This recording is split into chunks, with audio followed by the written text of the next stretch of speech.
नमस्कार सकाळ बड़ खबर सकाळ लाटेस्ट अपडेट दक्षिण पूर्व बंगोपसागर रे घूर्णिबलय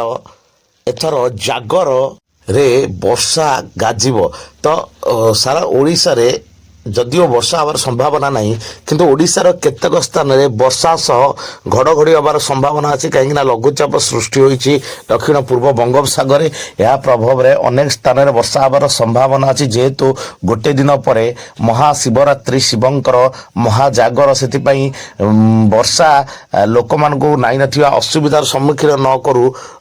अनेक मनरे प्रश्न सृष्टि होईछि किंतु जेहेतु दक्षिण पूर्व बंगोपसागर रे लघुचाप सृष्टि होईछि जहाँ भी हेले जेकोसी ओडिशार स्थान में वर्षा हबार संभावना अच्छी से अनेक लोक चिंतार अच्छा चिंतार विषय साजिश एत दिन पर वर्षा आसूची किंतु महाशिवरात्रि रे वर्षा हवाटा गोटे निश्चित भाव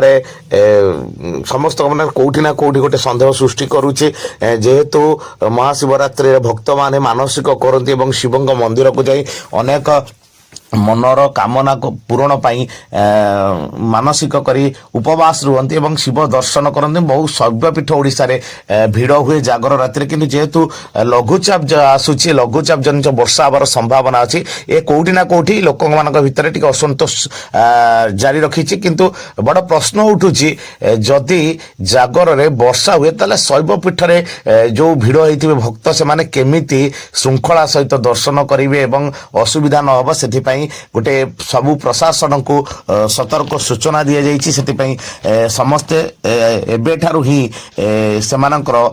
सबु प्रोटेक्शन जारी रखिंट जमी कौन स्थान रे भक्त माने असुविधा न हो वर्षार ओदा न जदिओ कौ जगह वर्षा सेमती कहुई ना कि केतेक स्थान वर्षा सहित घड़घड़ी हबार संभावना अच्छी।